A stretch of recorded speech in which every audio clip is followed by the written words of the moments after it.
Përshëndetje të dashur nxënës. Sot desha së bashku të shoqërohemi, të argëtohemi dhe të mësojmë diçka më të re në orën e arsimit figurativ. Shpresoj t'ja kalojmë mirë. Në orën e arsimit figurativ, sot do të flasim për llojet e vijave. Dhe lidhur me këtë, ne do të bëjmë një punim shumë interesant duke kombinuar vija të llojeve të ndryshme.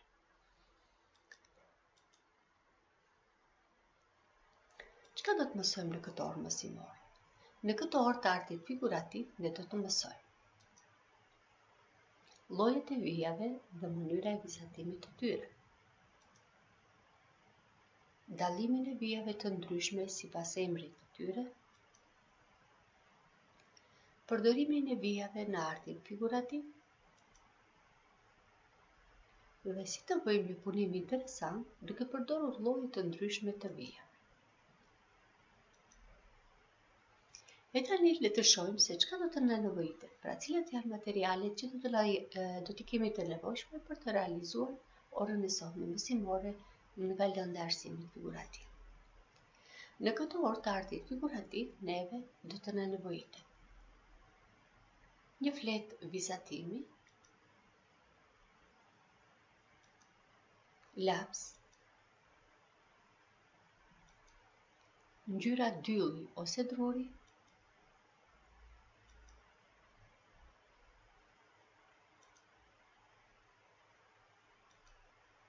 dhe flomaster.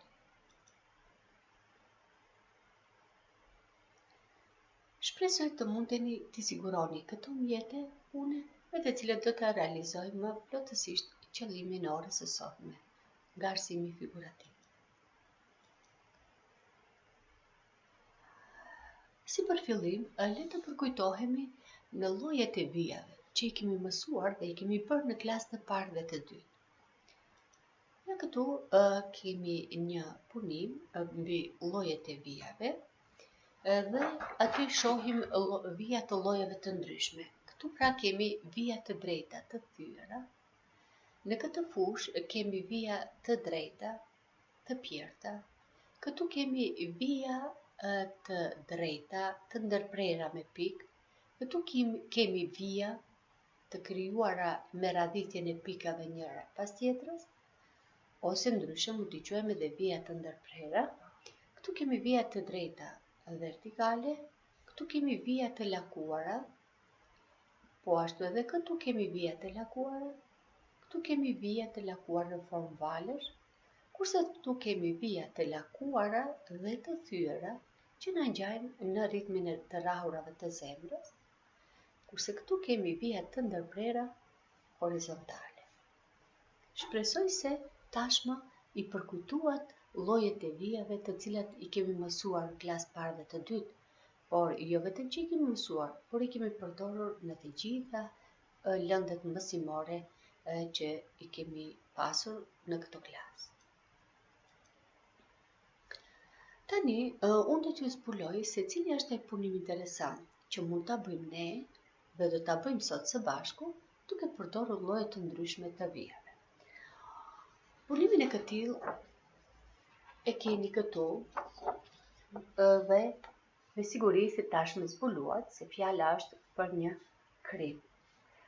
Krimbin e kemi bërë duke kombinuar lloje të ndryshme të vijave. Të këtill do ta keni edhe si fotografi pra në prezantim, pra sot do të punojmë një krimb dhe gjatë kësaj do të përdorim vija të ndryshme. Ja si do të duket punimi ynë në fund të orës mësimore. Shpresoj të kënaqemi duke punuar dhe një herët edhe të mësojmë ndonjë shkatësi të re se si të bëjmë më bukur dhe më lehtë një krim artistik. Le të fillojmë. Tani do të ndiqni fazat e punës një nga një dhe duke i ndjekur dhe duke i realizuar këto faza të punës, ju do të arrini edhe deri tek punimi përfundimtar. Derisa i ndiqni fazat, do të punoni edhe ju, kurse unë do t'ju jap udhëzime që ta keni më lehtë për të punuar dhe për të realizuar punimin e orës së sotme në lëndën e arsimit figurativ. Së pari, ne në një fletë të bardhë duhet me laps të vizatojmë 5 radhë njërit pas tjetrit. Këto radhë ju mund t'i bëni me dorë të lirë, mirë po që ato të dalin të njëjtë, për nga madhësia dhe pak më të drejtë, unë kam përdorur një gotë, edhe ju mund të përdorni një të tillë ose diçka tjetër që ka formë rrethore. Pasi t'i bëjmë këta 5 radhë, ne në rrethin e parë që edhe shihet se është i plot, vizatojmë syt, hundën dhe gojën e krimbit. Pastaj me vija të drejta dhe lart me 2 topsa të vegjël nga vijat e lakuara, krijojmë edhe 2 antenët ose 2 brirët e krimbit. Poshtë krimbit kemi vizatuar me vijë të thyer dhe të lakuar, kemi bërë një pamje të barit apo kullosës, kurse kemi vizatuar edhe 3 lule përreth kërmilit. Lart në pjesën e sipërme të vizatimit kemi formuar re nga vija të lakuara. Kështu pra duhet të duket punimi në fazën e parë të krijimit të tij. Pra këtë patjetër duhet ta bëjmë me laps. Pastaj do vazhdojmë me punimin duke bërë konturat e vijave që i vizatuam me laps, duke bërë vijat me marker ose flomaster, por për këtë ju mund të përdorni edhe ngjyra druri ose ngjyra dylli, varsisht për asaj që keni më afër. Pra, njëherë bëjmë vetëm konturat, vetëm vijat e skajshme me ngjyrë. Unë zgjodha ngjyrën e zezë për krimbin, lulet dhe rret, kurse ngjyrën e gjelbërt për barin. Edhe ju, po të doni, mund t'i përdorni po këtë ngjyrë. Do vazhdojmë në fazën tjetër të punës, duke bërë mbushjen e formave të trupit të krimbit me lloje të ndryshme të vijave. Pasi që rrethi i parë, pra fytyra e krimbit, u mbush me një vijë të thyer që me cilën paraqita hundët, me vija të lakuara me cilat paraqita gojën, syt, vetullat. Trupin e krimbit zgjodha ta zbukuroj, ta mbush me llojet të vijave siç janë.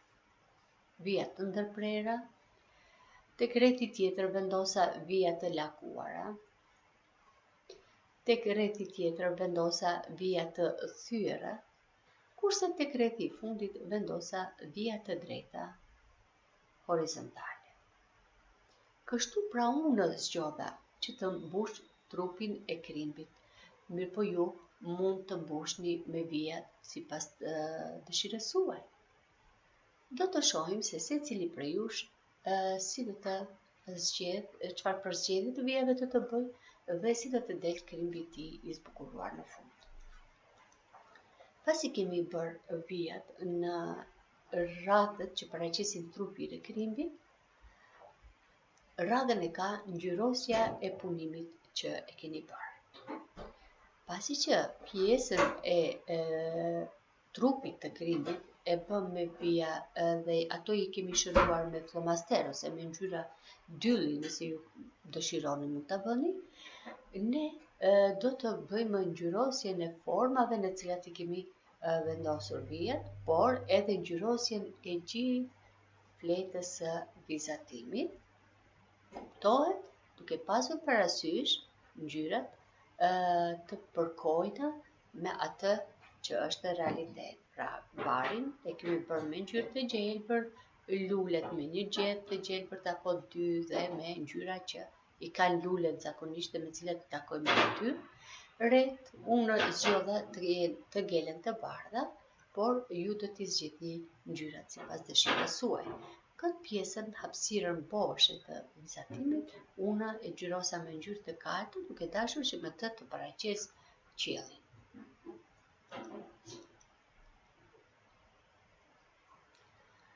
Në fund të kësaj ore mësimore, punimi juaj duhet të duket përafërsisht kështu. Mirë po, ju mund të përdorni edhe ngjyrat që dëshironi ju vetë, po ashtu edhe llojet e vijave që i dëshironi ju. E tani, hidhni një sy punimit që e keni bërë. A u pëlqen punimi që e keni bërë? Si ju duket ai? Kuptohet, punimi juaj është i mrekullueshëm. Çdo gjë që e bëni vetë është e bukur. Tani besoj se ju e kuptuat se si përmes lojës me vija ne mundemi të krijojmë punime shumë interesante. Përveç shembullit që e punuam dhe realizuam ne sot në orë, kemi edhe shumë shembuj të tjerë. Zgjodha vetëm 3 prej tyre që mua më pëlqyen dhe disha t'i ndaj me ju. Ja pra në punimin e parë janë kombinuar vija të llojeve të ndryshme dhe me ndihmën e tyre badje janë krijuar edhe forma të ndryshme, duke u ngjyrosur me ngjyra përsëri të ndryshme. Edhe këtu kombinimi i ndryshëm i vijave, duke ndryshuar kajën e tyre në fletën e vizatimit, pastaj ka krijuar forma të ndryshme, të cilat janë ngjyrosur po ashtu me ngjyra të ndryshme, dhe këtu kemi zbukurimin e gjeteve, hapësirave të gjeteve me lloje të ndryshme të vijave, të cilët japin një pamje shumë interesante. Tani është radha që lidhur me atë që sot e punuam në orën e arsimit figurativ, t'ju angazhoj diçka edhe për detyrë shtëpie. Për detyrë shtëpie keni që të shtoni vija në figurat që ua kam paraqitur këtu në vizatim. Këtu kemi një figurë në formë rrethi. Ju duhet që kësaj figure t'i shtoni vija të drejta në atë mënyrë që prej këtij rrethi të krijoni një diell. Shpresoj se nuk do ta keni të vështirë. Kurse tek figura tjetër, ju duhet të vizatoni vija të lakuara me qëllim që për këtyre 2 formave të paraqitni dhe të krijoni një tort. Pasi të krijoni atë, ju edhe mund ta ngjyrosni me ngjyra sipas dëshirës.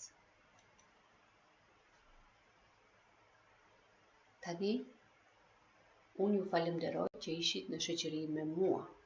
Ju dëshiroj argëtim të këndshëm në shoqërim me llojet e vijave. Mirupafshim.